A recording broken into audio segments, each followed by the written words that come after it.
And our fifth main topic today gets submitted to us by Dan Sokolov, who writes, "Hi, John and crew.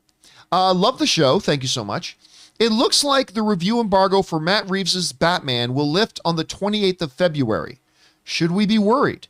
Given that the movie will premiere in a lot of cinemas around the world the very next day, 1st of March, isn't having a review embargo so close to the movie release date show a lack of faith from the studio? Thanks, and bring on the filthy." All right, Dan, thanks a lot for sending that in, man. And yeah, listen, a lot of people have been waiting. We covered earlier on today's show the first reactions coming out for Pixar's new film, Turning Red, and they're fantastic and they're great. But let's be honest. The one we're really waiting on, the one we're really looking forward to, are the initial reactions for the new movie, The Batman. That's what we're looking for. The Batman opens on March 4th, officially, and they're now lifting the review embargo on February 28th. Does Warner Brothers forcing the critics and the pundits to hold off on revealing their reactions and their reviews for the Batman until February 28th, is this a bad sign? That maybe the Batman isn't as good as we're hoping it's going to be? That maybe this is the studio trying to hide the reviews from getting out in public? Is this something we should be worried about? And I'm going to tell you that the answer to that is no. There is nothing to be worried about here, and there's two main primary reasons why. Number one, studios lifting their embargoes is very strategic because they know when they want to have a big hit of momentum, followed by the next hit of momentum, followed by the next hit of momentum. That's why they time when they release certain clips or trailers or promotional materials and when they release the review embargo. Now, I have said for years that it can be problematic when a studio holds the review embargo until it is problematic till the day before release. Like when, I can't remember, there was a recent movie that just came out where we're like, oh my God, this movie comes out in like 12 hours and they still haven't lifted the review embargo for it. I can't remember which movie it was Moonfall. now. Might have been Moonfall, I don't know, but it was very, very worrying. When you have a movie that's coming out that's in like 24 hours and the reviews are still being held up, that is a red flag. Not 100% of the time. There have been a very few, but some very notable examples of when a movie lifted a review embargo like a day before, and the movie actually ended up being pretty good. But I'd say 90% of the time, that when we've seen that, it's been a cause for concern. But I've always believed, and I've said this for years, as long as you lift the review embargo like a good 3 days, maybe sometimes even 2 days, 48 hours or more, 2-3 days or more, I think you're okay. And the reality is the official release date is the 4th. That really means Thursday the 3rd. But still lifting the review embargo on the 28th, I think is an okay amount of time because to me, this is actually not a sign of concern. It's a sign of faith. They believe that the reviews are going to be so good that give it that last big push. 3 or 4 days before the movie opens, we've done the trailers, we've done the marketing, we've done the billboards. Now let the reviews out. About 3 to 4 days before the movie comes out, they're banking on those reviews being really positive and pushing that opening weekend. Now, you brought up that there are a number of countries that it's releasing on the 1st. As far as I can tell, there's only one country that's releasing on the 1st, and I think it might be Korea. I could be wrong about that. You know what? Let me bring up The Batman here and look up the release date. But I believe, if I remember correctly, there is only, release. There's only one country that has it on a different date, and that country is South Korea on March 1st. Now, there are 4 countries then releasing it on March 2nd, and that's Belgium, France, Sweden, and Taiwan. And then you're pretty much getting into the release date. So I don't think that's a problem at all. So the number one reason why I don't think this review embargo coming up on February 28th is something to be concerned about is because it is still far enough out. It's not right up against the release date, and that's perfectly acceptable and not unusual. The second reason why I don't think this review embargo date is anything to be concerned about is this. If there was anything to be worried about as far as you know, the word of mouth getting out about this Batman movie, if they were at all concerned in the least about, oh my gosh, this isn't a very good movie, we can't let people know, we got to hide it from people, then the one thing they absolutely would not do is have a fan event where over 100,000 fans across North America are going to be able to go and see an early screening on Tuesday, March the 1st. Again, if they thought for 1 second that there was a chance that audiences would be coming out of this thing and, you know, they weren't going to like it, maybe, just maybe, they might still do a fan event, but they would put that fan event on March 3rd, the day before the movie comes out, when most people who are going to go see it opening weekend have already decided and bought their tickets or not. But the fact that you put it like 3 days in advance, to me, screams confidence in this movie. Now, that doesn't I'm not saying it is an automatic, ironclad, take it to the bank guarantee that we're going to love the Batman. This might be the worst movie of all time. It might be terrible. For all we know, it might be. I think it looks pretty good. I think we have good reason to have a lot of faith in it, but it could be terrible. But Warner Brothers clearly thinks they've got a winner on their hands. So yeah, number one, I wouldn't be worried about the review embargo because it's not terribly unusual to have it like 3 or 4 days out. And I think that's plenty of time for a review embargo. And number two, if there was any hesitation about the quality of the Batman from Warner Brothers perspectives, there is no way in hell they would be doing a fan event across 30 cities in North America, or maybe even more than 30 cities on March 1st, which is where we're going to be. So I honestly, personally think we are perfectly fine. Anyway, Rob, you know, we see that the review embargo lists on the 28th, 9 a.m. 9 a.m. So we're not going to have a reaction watch on it because we'll just wait an hour and talk about it on the John Campea Show. But they've got the review embargo lifting on the 28th. Do you see that as any, you know, source for concern from us people who are looking forward to the Batman? No. And I'll tell you why.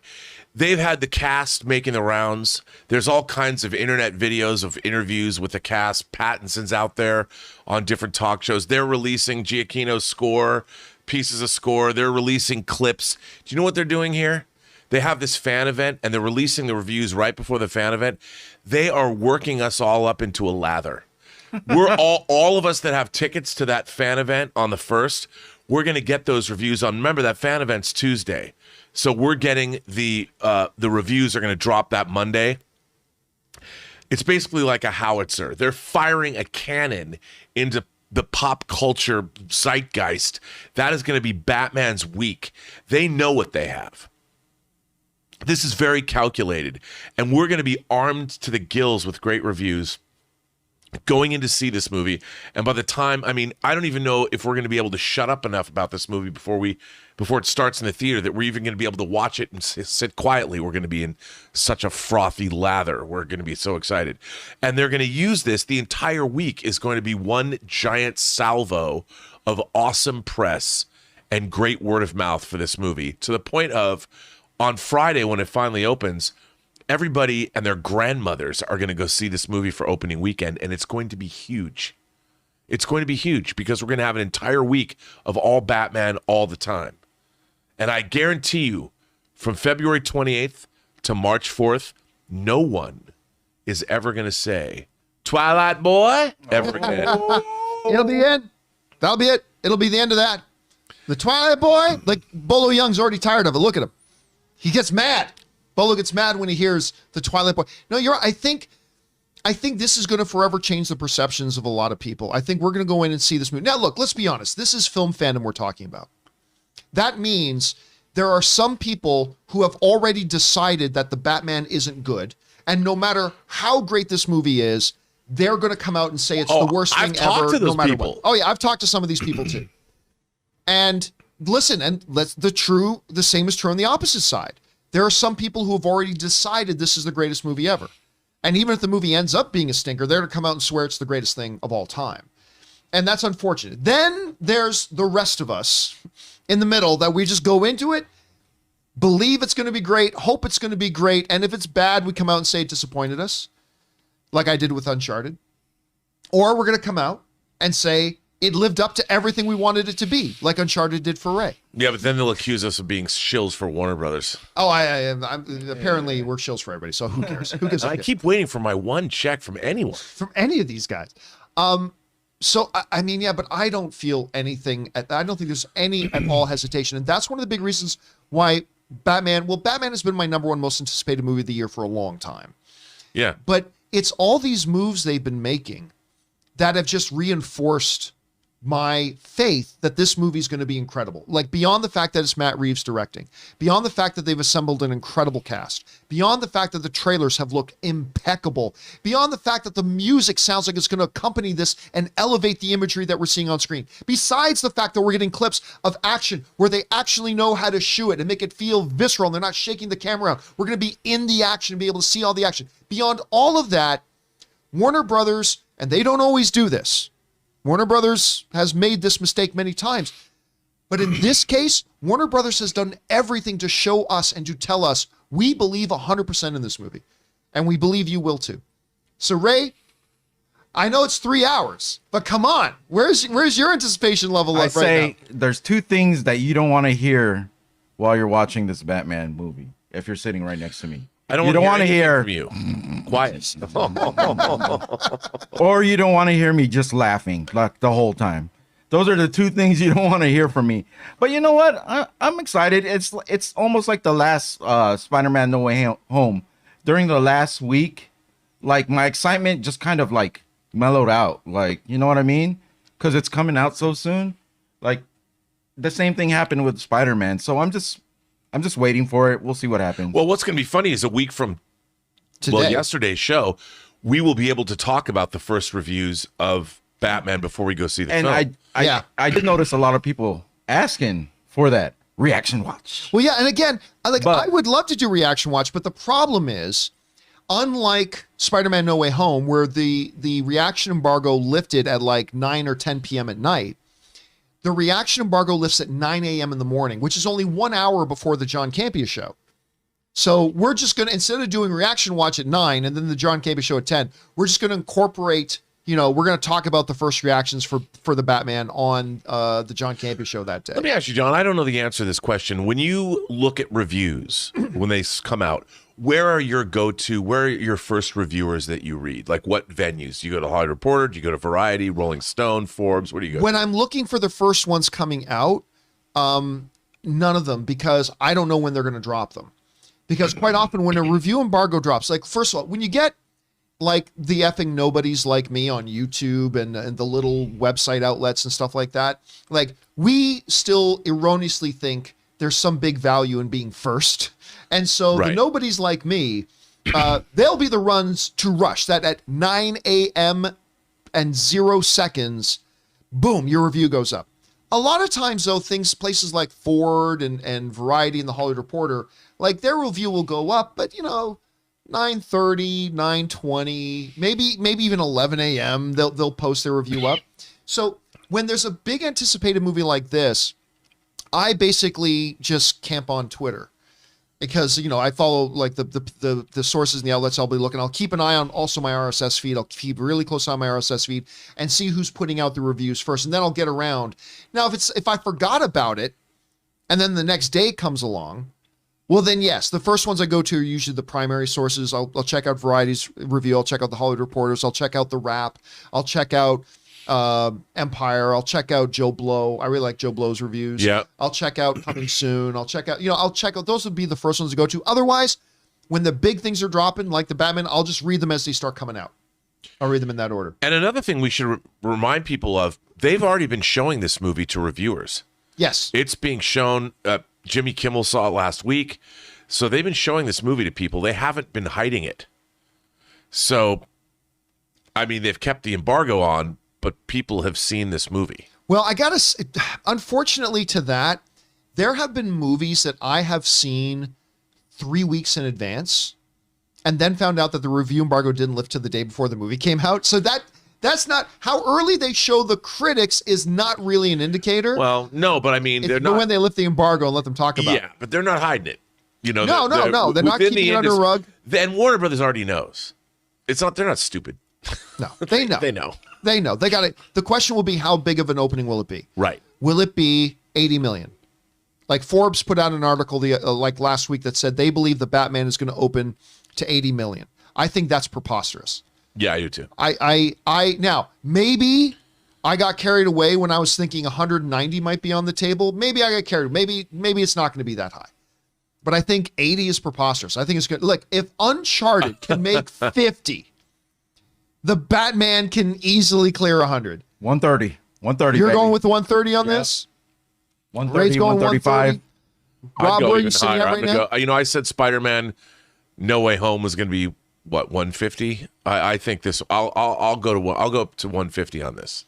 I'm going to back off my 190, but not by much. I'm going to go 170. So maybe I'm being overly optimistic here, but I'm going to sit on 170 for right now on that. But yeah, again, back to the original question. I don't think there's anything to be worried about. Sure, it's the day before it opens in a couple of countries. That's not terribly unusual. You usually gauge the review embargo lift by when it opens in the US. And in this case, it's a number of days before the film opens, and that's not terribly unusual, and it's not bad. Looking in the live chat, a lot of guys are saying 150. We got Ethan's Tech World saying 185. William 480. William is smoking something, because Williams is saying it's going to be 50 million. I think that's insanity. I Am Who Knocks is saying 160. Justin Modi is going really high. Is saying 200 million. Remember, it's 3 hours long. Yeah, it is 3 hours long. I took that into account. 3 hours long. But then again, how long was Spider-Man No Way Home? It wasn't long, terribly short of 3 hours. I mean, it was short of 3 hours, but it wasn't terribly short of 3 hours. And they made, what was its final tally? Like 260 something opening weekend? Like mind-blowing, mind-numbingly big numbers. It's crazy. So I don't know. I don't expect the Batman will make as much as Spider-Man. We've listed all the reasons why many times. Yeah. But I still think it'd be a massive hit. Anyway, guys, question is for you. What do you think about the Batman and the review embargo? Are you worried? Do you think that maybe Warner Brothers is trying to hide the reactions for the Batman? If so, why do you think they're doing a fan event on March 1st?